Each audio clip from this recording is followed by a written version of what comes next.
Oi, gente, eu sou a Rô, sejam bem-vindos à minha biblioteca e hoje eu vim conversar com vocês sobre o livro Terráqueos, da Sayaka Murata. Só que eu já quero avisar que esse vídeo vai ter duas partes, tá? Eu vou começar falando sobre o livro sem spoilers, né, pra quem não leu e quer saber um pouco sobre ele. E depois eu vou entrar numa parte com spoilers. Mas vocês podem ficar tranquilos, porque no momento que eu for entrar nos spoilers eu vou avisar, porque quem não quiser saber vai poder fechar o vídeo tranquilamente e não estragar a experiência. Também quero dizer que eu não me preparei tanto assim pra essa conversa, porque eu terminei esse livro ontem de madrugada. E assim, ele foi um completo surto. Eu até tô organizando a leitura coletiva dele, só que teoricamente era pra durar todo esse mês e eu acabei lendo em 3 dias. Então assim, como a galera ainda não terminou, eu não posso comentar lá porque eu não quero dar spoiler pra ninguém. Aí como eu vi que eu já tava dando uma surtada sozinha aqui, eu preferi ligar a câmera. Então é aquele esquema, né? Já deixa um like pra ajudar na divulgação, se inscreva se você não for inscrito. E à medida que eu for falando desse livro, por favor, comentem, porque eu realmente preciso conversar sobre esse negócio. A premissa inicial é que a gente vai conhecer a Natsuki. Ela vai estar narrando a própria história e a gente começa vendo ela como uma criança de 11 anos e vamos até a fase adulta dela. E ali na infância a gente vê que ela acredita ser uma espécie de garota mágica e ela também conversa com um bichinho de pelúcia que é tipo um ouriço. Inclusive, um parênteses aqui, eu prefiro muito mais a capa gringa. Essa capa até combina, ela tem a ver, mas eu acho que a capa gringa combina bem mais com a vibe desse livro. E continuando, a gente também vai ver a relação dela com o Yu, que é um primo ali da mesma idade que ela. E eles são muito próximos e esse menino costuma dizer que ele não é da Terra, porque ele já ouviu a mãe dele falar isso. Só que à medida que a gente vai conhecendo a história da Natsuki, principalmente assim a respeito dos traumas que ela sofreu durante a vida, a gente percebe que não é bem uma história sobre uma menina mágica. Que todas essas descrições de mágica que ela tá falando pra gente, na verdade, começam a aparecer uma espécie de mecanismo de fuga, alguma espécie de autopreservação. É até um pouquinho difícil de explicar isso pra vocês assim, sem dar spoilers nem nada, mas à medida que você vai lendo, você entende isso. Inclusive, um aviso aqui que eu não recomendaria esse livro pra gente que tem questão com abuso sexual ou que é muito sensível. Porque sim, ele vai pegar bastante dentro desse tema. E no decorrer desses eventos, a autora também vai estar explorando o fato de que existe uma espécie de pressão social, um padrão dentro da sociedade que deve ser seguido e que quando você tem atitudes que são um pouco diferentes daquilo, as pessoas começam a ficar em cima de você, a te cobrar, a te julgar. Tanto que em certo momento a própria protagonista descreve como se o mundo fosse uma espécie de fábrica onde existem dois objetivos bem claros, que um é o trabalho e o outro é a procriação. Ela também vai acabar trabalhando a questão do verniz social, sabe?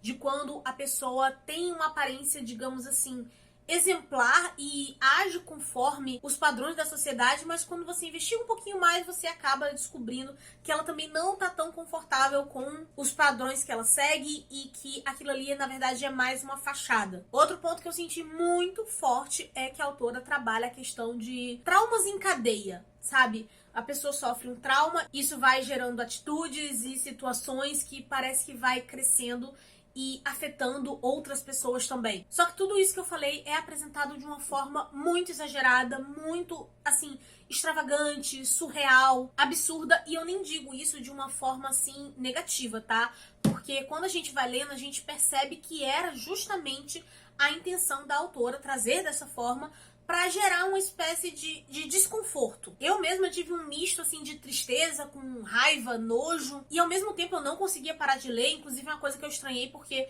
à medida que foram passando as coisas, eu vendo que tinha esses temas mais pesados, fica parecendo que é um tipo de leitura que faria você ler mais devagar. Mas ao mesmo tempo parecia que eu tava com um sentimento de desejo de resgate dessa menina, que alguém simplesmente fizesse alguma coisa, que ajudasse ou que simplesmente acreditasse nela. E pelo fato de eu ficar buscando isso, era o que me fazia continuar lendo. Tiveram momentos assim que eu tive o desejo de que, por algum acaso, a magia fosse real e de certa forma eliminasse algumas pessoas que estavam em volta da personagem. Outro ponto também que faz a gente ficar lendo, assim, compulsivamente é porque ele é daqueles livros que as coisas vão meio que escalonando de uma forma, assim, bem bizarra e até metafórica, assim, que eu não sabia, eu não tava conseguindo imaginar como que ia ser o final dele. E o final, gente, é uma coisa que é realmente, assim, impactante.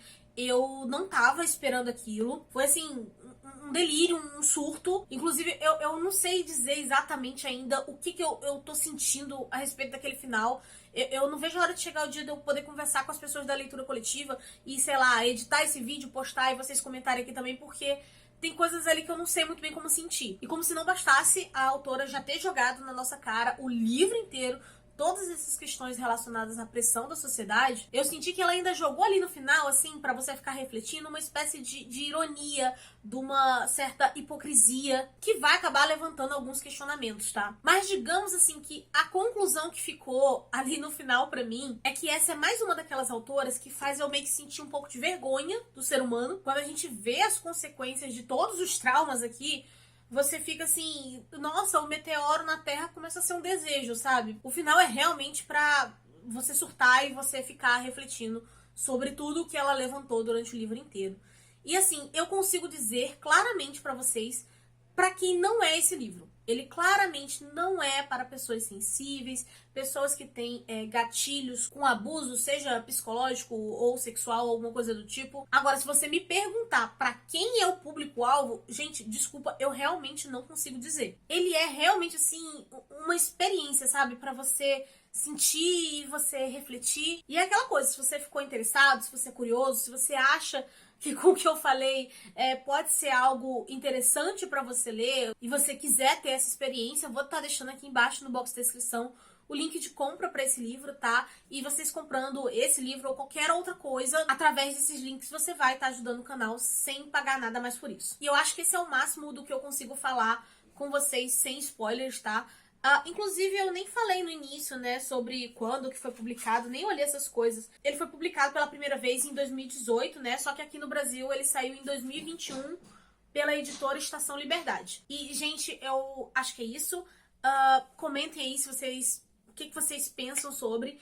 E agora eu vou começar a entrar na parte com spoilers, porque tem coisas assim que eu não tenho certeza sobre o que passou na minha cabeça e eu preciso realmente conversar. Então, se você não quer saber desses spoilers, beijo, tchau, se inscreva no canal, deixa aquele like, já deixa seu comentáriozinho aqui. A gente pode ir conversando depois e pode fechar o vídeo. Eu vou estar dando continuidade aqui aos spoilers. Já deu tempo de fecharem o vídeo, né? Então, gente, que surto foi esse aqui, tá? Esse livro literalmente foi uma montanha russa de emoções pra mim. Porque o início dele começa bem devagar, bem calmo até. A gente vê ali a Natsuki ainda criança. E aí depois eu fui sentindo uma tristeza, porque a gente vai vendo que a vida dessa menina é horrível, tá? Ela é constantemente humilhada pela mãe e pela irmã mais velha. E é de uma forma completamente gratuita. Eu achei que em algum momento a autora fosse trazer algum motivo assim específico, não que esse motivo fosse justificar os maus tratos que ela sofria, mas pelo menos pra gente saber. Isso não acontece. Eu percebi que ela queria realmente que a gente acompanhasse somente a perspectiva da Natsuki. Inclusive, esse foi um dos primeiros pontos que eu percebi que ela meio que estava trabalhando essa questão dos traumas em cadeia, porque tem uma cena em que a Natsuki meio que vai ali na farmácia onde a mãe dela trabalhava e ela vê algumas outras pessoas meio que falando mal, meio que julgando a mãe dela, e você percebe que tem uma certa similaridade entre esses comportamentos, né? Parece que a maneira que a mãe da Natsuki era tratada, ela reproduzia isso com a filha. A partir disso, eu comecei a pensar, tipo, ok, será que essa mulher também tem traumas? Será que ela desejava essa gravidez? Ou se ela apenas estava cedendo a uma pressão da sociedade sobre ter mais um filho ou alguma coisa do tipo. E aí, sei lá, ela descontava essa frustração na filha. E é como eu falei, não justifica, mas levanta esses questionamentos e a gente não vai ter exatamente uma resposta concreta, tá? É pra você teorizar mesmo sobre o porquê que ela odiava tanto essa filha, enquanto a outra ela tratava assim, totalmente diferente, tá? Super bem, por sinal. E pra complementar, o fato da irmã mais velha ver o comportamento da mãe com a Natsuki, ela acaba reproduzindo esses mesmos comportamentos e maltratando a irmã. E como se isso não bastasse o suficiente, assim, o auge do meu desespero foi a questão do professor da Natsuki, gente. Porque assim, nossa, que nojo desse homem. Quando ela começa a descrever esse professor, você já fica tipo assim, lá vem. Certeza que esse cara vai fazer uma merda, que ele vai abusar dessa menina. E é justamente isso que acontece. Nossa, me deu muita raiva de quando aconteceu, porque a Natsuki até tentou conversar antes com a mãe dela, e a mãe dela desdenhou da menina. Quando ela realmente conta as coisas e tudo mais, as pessoas desacreditam dela. E por mais horrível que isso seja, gente, a gente sabe que isso é uma coisa que acontece. Inclusive, ela passa brevemente sobre o tema também de como que as pessoas romantizam, sabe? Homens que são, assim, criminosos e tudo mais por conta de beleza, gente. Porque, além de todos os absurdos que ela escuta, ainda é horrível ouvir as pessoas virarem falando do tipo, ah, mas aí a culpa é sua. Ou do tipo, nossa, mas um homem tão bonito como aquele jamais olharia pra você. E eu ficava assim, gente, mata todo mundo louco nesse livro aqui, porque não tem cabimento um negócio desse. E aí, o outro ponto foi que eu achei que sobre a questão de poderes mágicos e tudo mais, a autora fosse querer trabalhar o ponto de deixar a gente em dúvida durante o livro se era ou não. Só que assim, gente, logo no início, nos primeiros momentos, eu achei que ficou bem claro de que não era poderes mágicos coisa nenhuma, e que na verdade ela estava trabalhando a questão de válvula de escape da personagem, que tudo era uma espécie de delírio da personagem. E assim, se por algum acaso a pessoa estiver lendo e ela ficar na dúvida, eu acho que o ponto que tira totalmente, que corta a margem de dúvida, é no momento em que ela é abusada pelo professor. Porque ela descreve que ela saiu do próprio corpo e que ela estava visualizando a cena de cima, né? Como se ela fosse só uma observadora, como se ela não estivesse participando daquilo.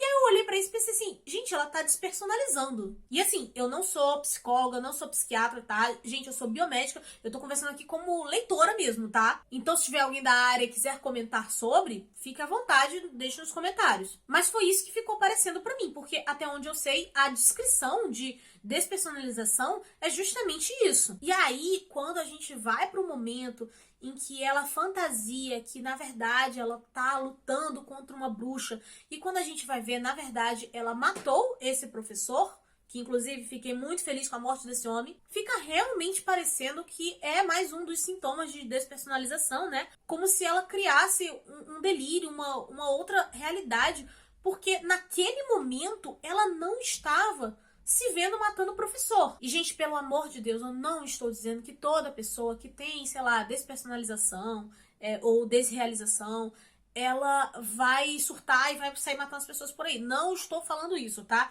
Pelo amor de Deus. Só estou dizendo que dentro desse contexto, dentro dessa situação e pela maneira que é descrito, realmente parecem esses sintomas. Principalmente se a gente levar em consideração que tudo nesse livro é apresentado dessa forma completamente exagerada, né? Extravagante, para causar um impacto na gente. Parece que a autora quer dar murros na gente toda hora sobre o que é a realidade. E o outro ponto que me faz acreditar nisso é que uma das causas, né, que pode levar a pessoa à despersonalização é o abuso físico, o emocional e negligência, seja na infância ou na fase adulta. E, gente, a menina passa por essas três coisas com o agravante de que ainda acontece por tempo prolongado, tá? E voltando à questão sobre as consequências do trauma, ainda tem a situação dela tendo relação com o primo dela ali com 11, 12 anos, né?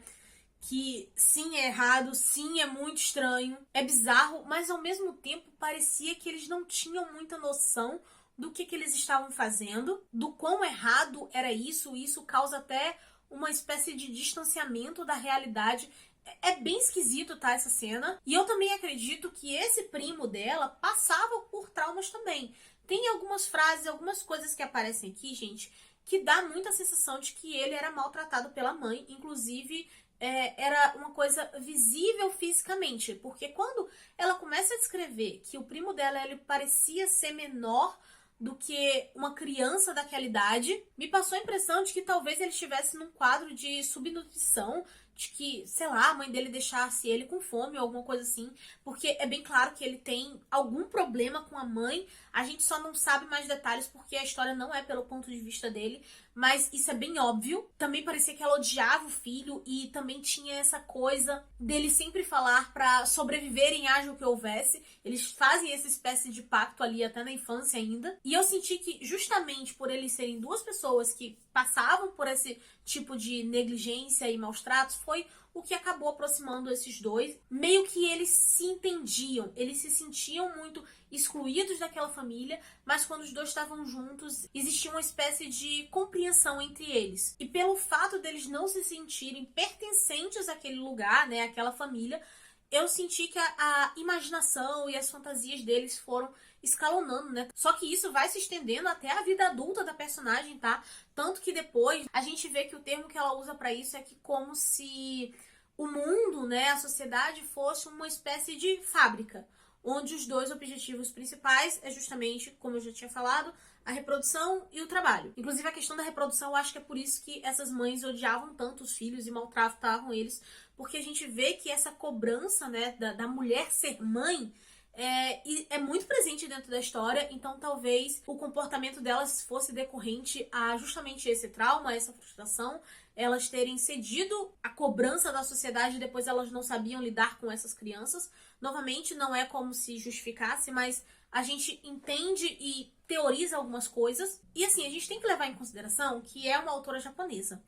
E aqui, às vezes, até tem uma cobrança dessa ou outra, mas lá no Japão essa cobrança é muito mais forte e aqui ela escalona isso ainda mais. E, por exemplo, aqui no Brasil, se você é casado e tudo mais, né, e já tá ali há um certo tempo com seu marido, quando tem algum momento, as pessoas sempre vão acabar perguntando, tipo, ai, quando é que vai vir um bebezinho? É o máximo, assim, que pode acontecer. É inconveniente, mas não é nada tão gritante. Inclusive, já aconteceu comigo. A minha pergunta foi, você vai bancar? Porque botar a criança no mundo é fácil, criar que é o problema.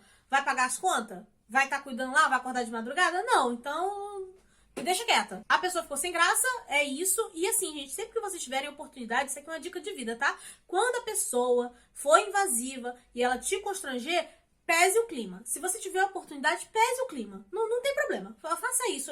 Ajuda bastante. Mas enfim, é algo invasivo, porque isso é a privacidade do casal. Às vezes eles só não querem ter filho, ou eles têm algum problema no fato de um dos dois serem estéril, ou estarem tentando e não tá conseguindo. Existem N fatores que as pessoas não deveriam estar se metendo na vida do outro, né? Isso é o ponto.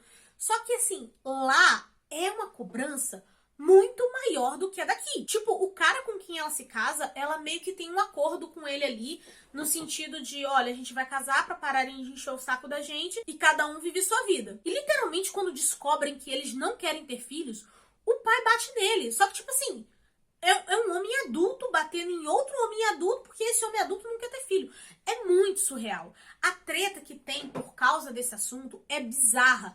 É completamente desconfortável. Porque ela tá ali na frente daquelas pessoas, as pessoas cobrando ela engravidar. E aí eles meio que falando que não querem e tudo mais, né? Que eles estavam bem dessa forma. Chega ao ponto das pessoas meio que quererem obrigar eles dois a se divorciar e falando coisas do tipo assim, não, então a gente tem que casar ele com uma outra mulher mais jovem porque ainda dá tempo dele ter filhos, que não sei o quê, como se a Natsuki fosse simplesmente um objeto, sabe? Só que a outra crítica até que envolve, né, principalmente esse marido dela, foi a questão de trabalho. E aqui, gente, por favor, comentem, porque tiveram coisas que eu realmente fiquei em dúvida, porque eu entendo que tem muita gente que vai criticar e vai julgar a pessoa que, às vezes, ela não almeja uma coisa muito grandiosa profissionalmente. Às vezes você tem um trabalho ali que paga as contas, em que você tem uma vida confortável, tá tudo bem, né? Tem gente que não sonha em ser milionário. O emprego simples às vezes satisfaz, e tudo bem quanto a isso. E no início eu achei que ela estava falando referente a isso, mas tem algumas falas do marido dela que ficaram meio estranhas, que aí eu fiquei tipo assim, calma, ele não quer algo grandioso ou ele simplesmente não quer nada? E aí eu fiquei meio que na dúvida. E aí eu pensava, tá, mas aí se você não fizer nada, tu vai viver como? Você vai viver de quê? Esse personagem foi realmente um personagem que foi bem estranho pra mim. Eu fiquei em alguns conflitos sobre ele. Tanto que quando chega mais próximo ali do final, né, tem um momento em que eles estão cansados de tudo isso e é que eles querem ir embora. Eles querem ir para aquela casa onde a Natsuki ia quando era criança, para meio que sair daquela sociedade, né? Só que dos três, né, porque aí no caso a gente vai ter ela, o Yu, que é o primo dela, e esse marido dela, ele parece o mais alucinado, gente. E foi daí que tudo descaralhou de vez, não tem outro termo pra isso.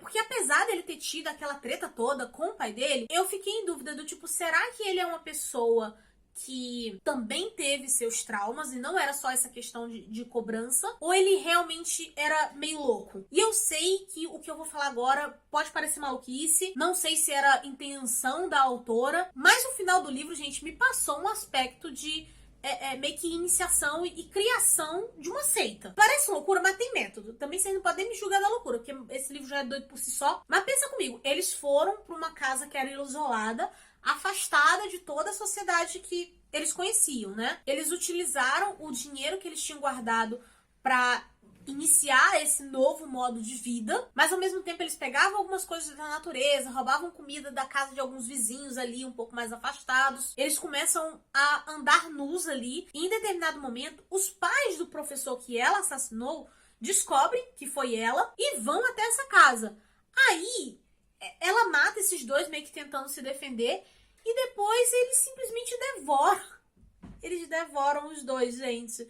Assim, bem saudável, graças a Deus, né? E depois disso tem uma cena que é muito bizarra, tá? Muito bizarra mesmo. Eu não sei nem descrever o que tá rolando ali entre eles três, sabe? Só dá pra entender vocês lendo mesmo, né? E depois eles entram nesse diálogo alucinado de que eles não são humanos, que eles não fazem parte dessa sociedade, que na verdade tudo não passa de uma espécie de lavagem cerebral terráquea e que eles poderiam tirar outras pessoas dessa lavagem cerebral para despertar a visão extraterrestre. Olha, gente, loucura. E levar essas pessoas para viverem ali com eles. E assim, isso literalmente parece a descrição de uma seita para mim. Ou eu tô doida? Porque até onde eu sei, a descrição, né, o conceito de seita é justamente um grupo de pessoas ali com crenças que na maioria das vezes são crenças extremistas e diferentes em relação aos padrões da sociedade em si. E também tem a tendência de que a seita quer dizer que tudo aquilo que eles fazem que é o normal e não o que as pessoas fazem, sabe? A seita nunca admite que é uma seita.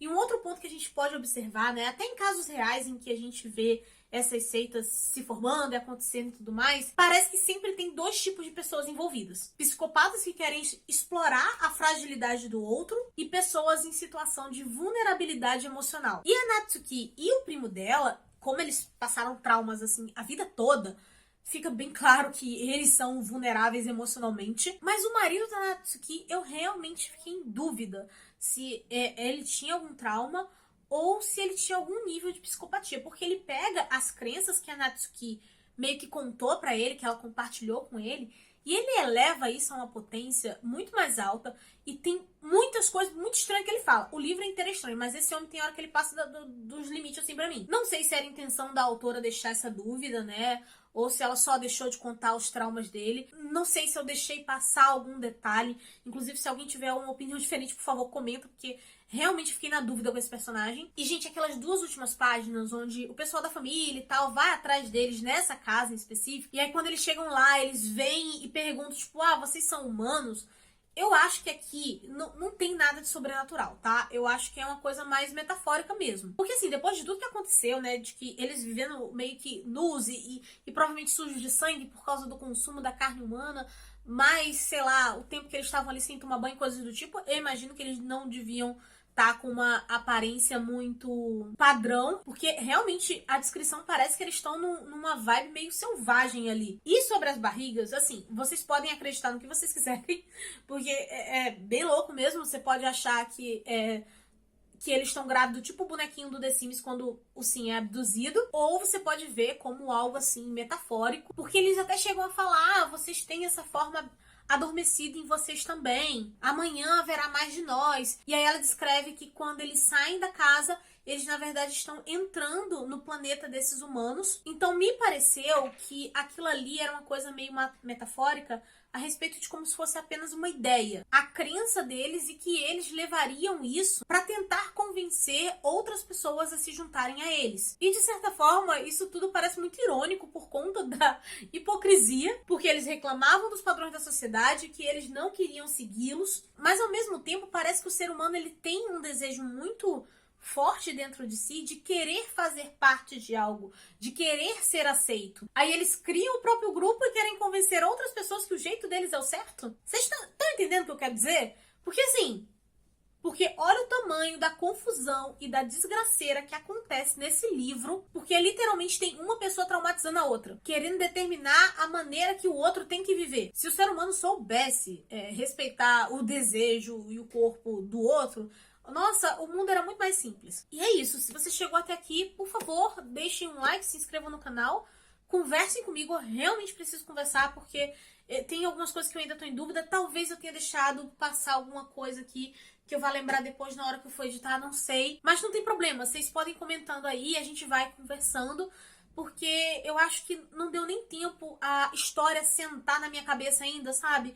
Porque eu terminei de madrugada e já tô gravando agora. Deixa as opiniões de vocês, me digam se, sei lá, vocês acharam isso aqui maluquice, ou se vocês têm outras teorias, compartilhem comigo, tá bom? Vou deixar o link de compra dele aqui no box de descrição. Ainda não decidi se eu vou querer ler o Querida Combine, que é o outro livro dessa autora aqui.